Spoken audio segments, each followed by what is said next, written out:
बता रहा था कि ये विश्व का सबसे बड़ा एक ही पत्थर से कटा हुआ मंदिर है।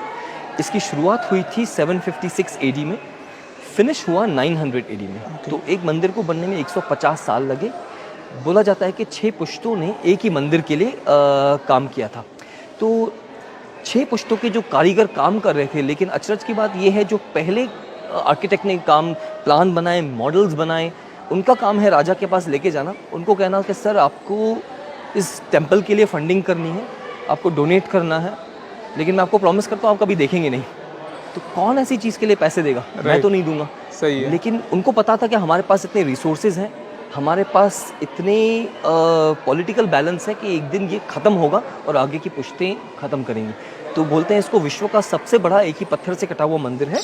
It's the largest cut out monolithic cave of the world. इसका लोकल नाम मैंने आपको बताया कैलाश है जी। इस मंदिर का जो शेप दिया हुआ है वो रथ का शेप दिया हुआ है। अच्छा जी। तो हम लोग जब पीछे की तरफ जाएंगे आप देखेंगे जहाँ भगवान जी बैठते हैं। हाँ जी। इस कॉलम के पीछे का जो बाग है ये सारथी के लिए, ये ड्राइवर के लिए है। अच्छा जी। सामने की तरफ आप जो पैसेजेस देख रहे हैं ये योक्स हैं जो हम लोग नॉर्मली घोड़ों के ऊपर रखते हैं। अच्छा जी। लेकिन यहाँ पर 2 हाथी थे, खैर ये तो बचा नहीं है, उस तरफ का अच्छी कंडीशन में है।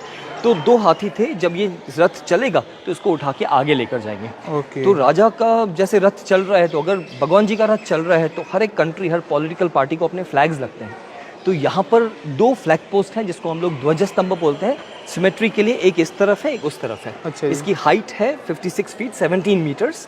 ये टेम्पल जो है 80 मीटर लंबा है, 51 मीटर चौड़ा है और 33 मीटर हाइट है इसकी। ओके। हाँ जी सर, इसको आप जैसे बता रहे थे बनाया गया था, हाँ जी, थोड़ा पता कैसे बनाया गया? Right sir. तो इसमें कैसा है कि जब उन्होंने शुरुआत की, आपको एक चीज़ ध्यान में रखनी है कि अगर आप आजकल कोई घर बना रहे हैं, हाँ जी, तो सबसे पहले आप आर्किटेक्ट के पास चले जाइए, आप उसको पूछिए कि मुझे घर बनाना है। आपसे आर्किटेक्ट ये पूछेगा कि आपके पास जगह कितनी है।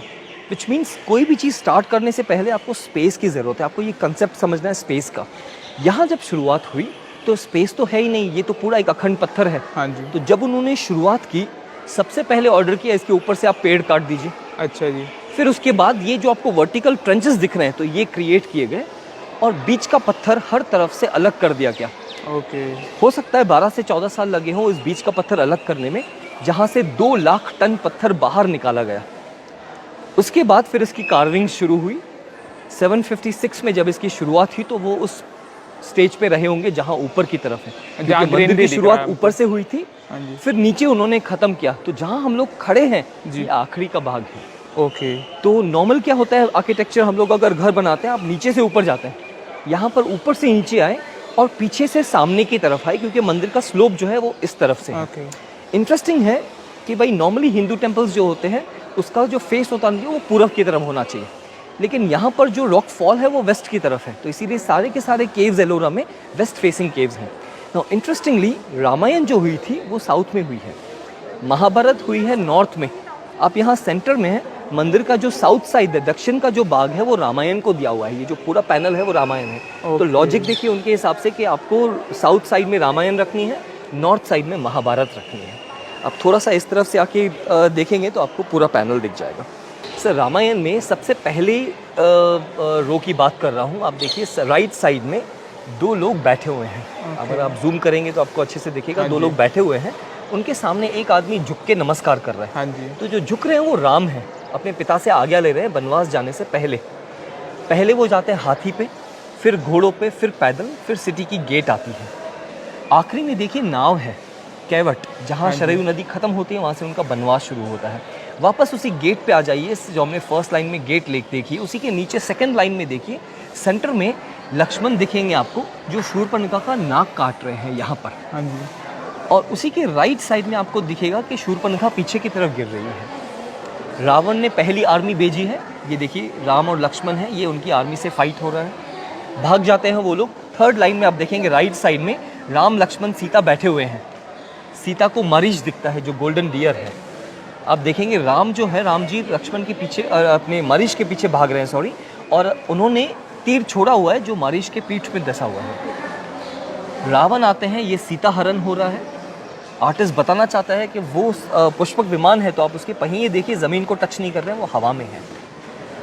आप चौथी लाइन में देखेंगे राइट साइड में सारे के सारे वानर हाथ जोड़ के खड़े हैं, हम आपको सीता माँ को ढूंढने में आपकी मदद करेंगे। हाँ जी। आप थोड़ा सा नज़दीक आके देखेंगे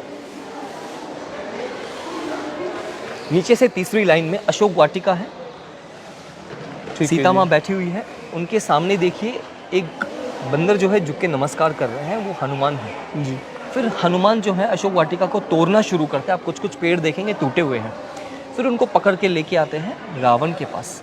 अब रावण देखेंगे, रावण तो बैठे हैं लेकिन हनुमान जी को जगह नहीं दी गई बैठने की, तो हनुमान जी ने अपने पूंछ से अपनी सीट बनाई है। हाँ जी। और आप रावण का चेहरा देखिए, वो हनुमान जी को ऊपर की तरफ देख रहे हैं, उसको बताने के लिए कि तुम्हें पता नहीं है तुमको कि राजा को कैसे चलना चाहिए। सेकेंड लास्ट लाइन में आप देखेंगे सारे के सारे वानर जो है वो ब्रिज बना रहे हैं, आखिरी में समंदर की लहरें हैं, और लास्ट लाइन में राम और रावण का फाइट है। ओके। तो 1200 साल पहले पूरी की पूरी रामायण तैयार थी। आपको ये चीज़ याद रखनी है कि यहाँ पर आप जो भी मूर्तियाँ देख रहे हैं, ओरिजिनली हर मूर्ति के ऊपर प्लास्टर था और कलर्स किए हुए थे।